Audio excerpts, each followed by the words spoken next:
Leite na floresta comigo e com duas crianças aleatórias?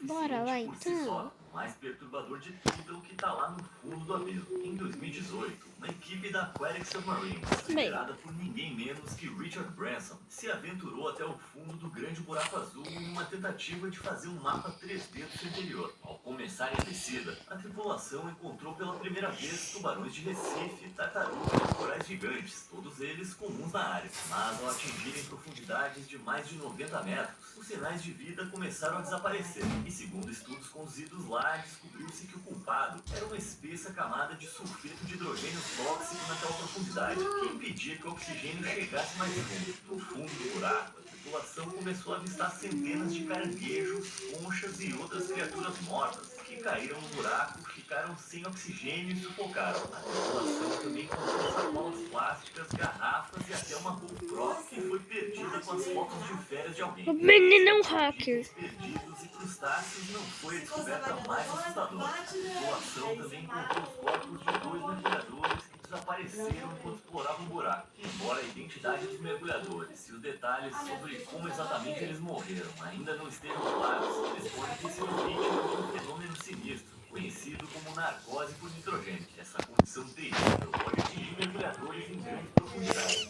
onde a imensa pressão da água faz com que o nitrogênio do gás respiratório se dissolva no sistema nervoso, afetando o funcionamento do cérebro. O resultado é semelhante ao da embriaguez. Oi!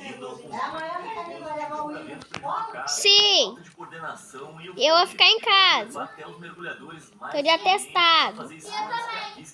É fácil imaginar como alguém que passa por isso na atmosfera sobrenatural pode se perder irremediavelmente e ficar sem ar. Não se sabe quantas pessoas morreram ao tentar explorar o Grande Buraco Azul. Mas esperamos que qualquer um que esteja pensando nisso pense um pouco melhor. É fácil esquecer que brincar com água pode ser tão perigoso quanto brincar com fogo. Na mitologia grega, os navios sucumbiram ao grande monstro marinho Caríbdis, que criava enormes redemoinhos que desciam até suas mandíbulas escancaradas. Mas antes de descartar esses contos como meras lendas, tem algo aqui que você deve ver.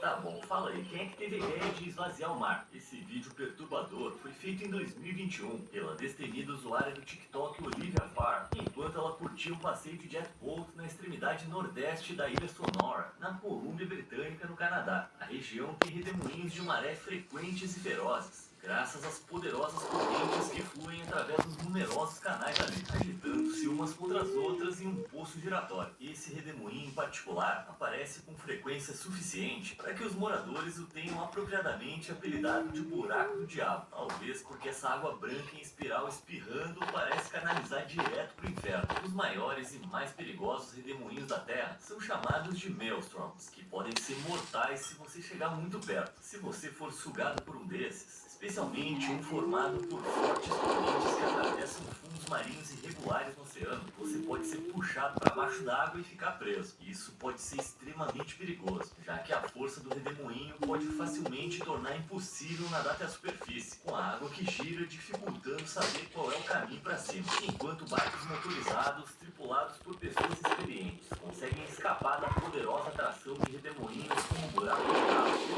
Imaginar como é que em caiaque ia se sair contra esse vórtice assustador. E aqui vai um pequeno fato para estragar o seu dia. Você sabia que a luz solar só consegue penetrar os 9% superiores da profundidade máxima do oceano? E isso é ser generoso. Na verdade, na maioria dos casos, a luz visível que nós humanos conseguimos detectar raramente alcança mais fundo do que uns 200 metros, que é apenas 2% da profundidade máxima do oceano. Isso significa que quase tudo que conhecemos como azul profundo fica permanentemente envolto em uma escuridão ofuscante. Mas talvez isso não seja tão ruim, já que algumas monstruosidades que vivem nas profundezas do abismo podem fazer você desejar ser cego. Por exemplo, o peixe machado de águas profundas, encontrado em regiões temperadas ao redor do mundo, profundidades tão baixas quanto 900 metros.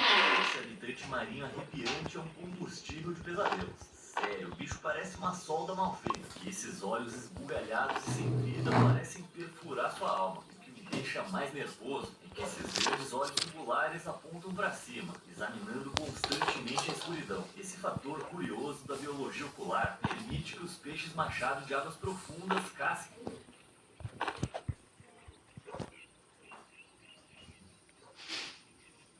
Então você tirou? Por quê? Ué, porque sim.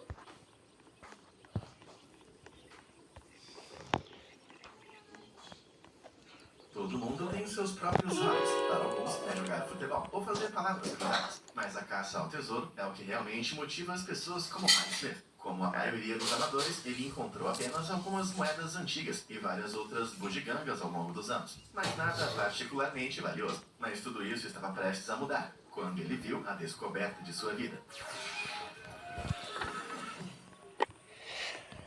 Mike Smith usa seus detectores de metais desde apenas 12 anos, depois de receber seu primeiro detector de metais como presente de seu pai no Natal de 77. Ele cresceu em South Pembrokeshire, no país de Gales, e passou muitos dias explorando os vários desertos de algo realmente especial. Ao atingir a idade adulta, ele percebeu que provavelmente não iria ser capaz de viver a vida com seu pai, mas seu entusiasmo e amor ao ar livre continuaram a alimentar a sua paixão, enquanto ele secretamente mantinha a esperança de que algum dia ainda pudesse encontrar algo grande. Depois de anos de busca com pouca recompensa, Mike, agora com 45 anos, não esperava nada fora do comum quando decidiu dar uma volta com seu detector de metais em uma tarde chuvosa em fevereiro de 2018. Naquele dia, o mau tempo obrigou ele a desviar de seu trajeto original e entrar em uma área de terras agrícolas inexploradas. Enquanto caminhava pela grama úmida, Mike ouviu o bip familiar de seu detector de metais e soube que devia ser alguma coisa. Sentindo a sensação da expectativa crescendo, ele decidiu fazer alguns círculos mais amplos ao redor da área. Como você deve saber, os detectores de metal geralmente soam mais fracos à medida que você se afasta de um possível achado. Mas quando Mike se afastou do local onde ouviu o bip inicial,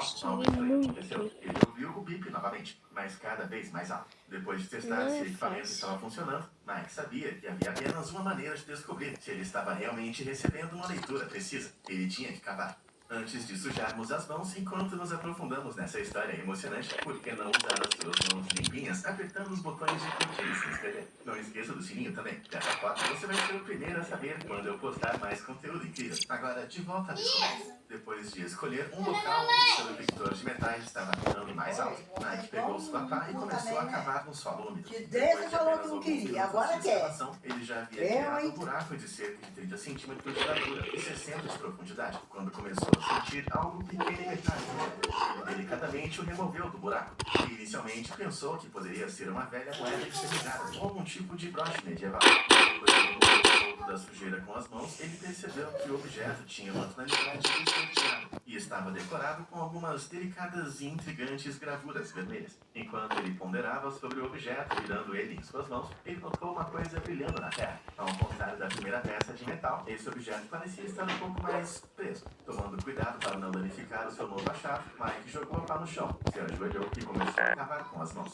Eventualmente, ele percebeu que o objeto parecia ser um grande elo de metal. Mais estranho ainda, estava conectado a outra coisa diretamente abaixo. Um outro objeto. Na verdade, Eita, Glória! ainda mais fundo, ele percebeu que essa descoberta bizarra parecia ser uma corrente grande e enferrujada, mas ao que isso estava ligado. À medida que Mike limpava mais a terra ao redor, não importa o quanto ele puxasse, cutucasse ou cavasse, ele não conseguia desalojar a corrente. De repente, ele olhou ao redor e percebeu que o sol já estava se pondo. Então, ele arrumou suas ferramentas e prometeu voltar logo na manhã seguinte. Durante a noite, pensamentos correram por sua mente. Ele havia lido sobre as antigas câmaras funerárias, escondidas sob o solo de Pembrokeshire, e não pôde deixar de se perguntar se havia tropeçado em algo bem sinistro. Mike voltou ao local, e ele estava exatamente como deixou. Ele começou a cavar ao redor da área onde havia encontrado os elos da corrente, e não demorou muito para desenterrar mais algumas peças de metal únicas, incluindo algo que parecia parte de um grande anel. Talvez já tivesse sido preso ao topo da corrente. Depois de limpar a sujeira do objeto, Mike notou que ele tinha marcas semelhantes ao primeiro objeto que encontrou. No contexto da história, ele sabia que os artefatos deveriam ser significativos. Então decidiu que era hora de contar a alguém sobre a descoberta. Ele então entrou em contato com com um departamento de antiguidades no país de Gales, e o campo anônimo logo foi fechado para uma escavação experimental, com a ajuda de ferramentas e técnicas adequadas. Arqueólogos treinados do Museu Nacional do País de Gales e do Dyfed Archaeological Trust foram então convocados para ajudar Mike com uma escavação Como que menor, bicho feio. 4 meses após sua descoberta inicial. Com os procedimentos em andamento, logo ficou claro que Mike havia tropeçado nas peças de um quebra-cabeça muito maior. De fato, a equipe logo conseguiu desenterrar pelo menos 9 fragmentos de artefatos durante a exploração. As peças variavam muito em forma e tamanho, cada uma com suas próprias marcações e gravuras decorativas. A corrente enferrujada que Mike tinha lutado para desenterrar era, na verdade, uma parte de algo muito maior. Depois de ser removido com sucesso, parecia que poderia ter sido separada de alguma coisa. Mas será que algo ainda poderia estar no chão? Os arqueólogos recuperaram um emocionante tesouro de artefatos. Tudo o que eles tinham que fazer agora era descobrir o que tudo aquilo significava. Ao combinar os seus conhecimentos especializados em comparações com a forma e a decoração de outros artefatos da Grã-Bretanha, os arqueólogos concluíram que os objetos provavelmente foram feitos por dentro do durante o final da Idade do Ferro na Grã-Bretanha.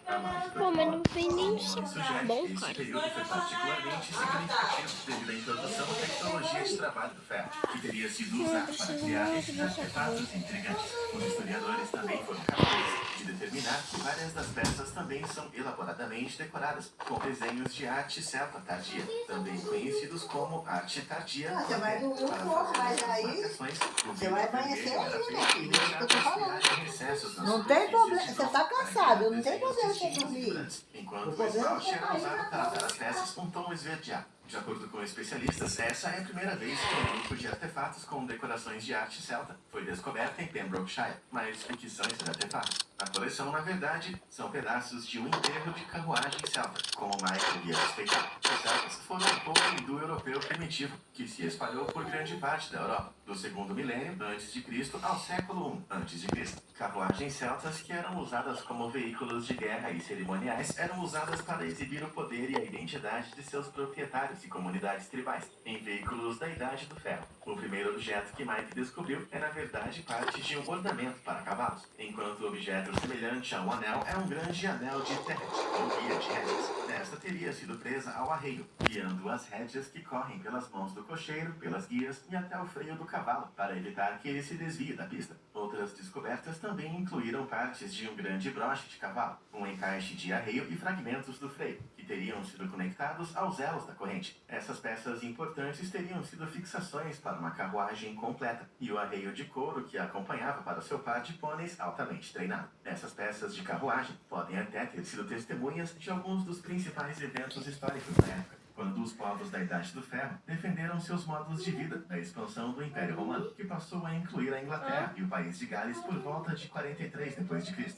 Após a investigação inicial, em junho de 2018, uma nova escavação, financiada pelo Museu Nacional de Wales, foi realizada em março e abril de 2019. Durante essas escavações, as teorias dos arqueólogos foram confirmadas quando os topos de um par de rodas de carruagem foram revelados, provando que a descoberta de Mike foi apenas o começo de um tesouro celta. Esses 2 aros de ferro teriam coberto as rodas de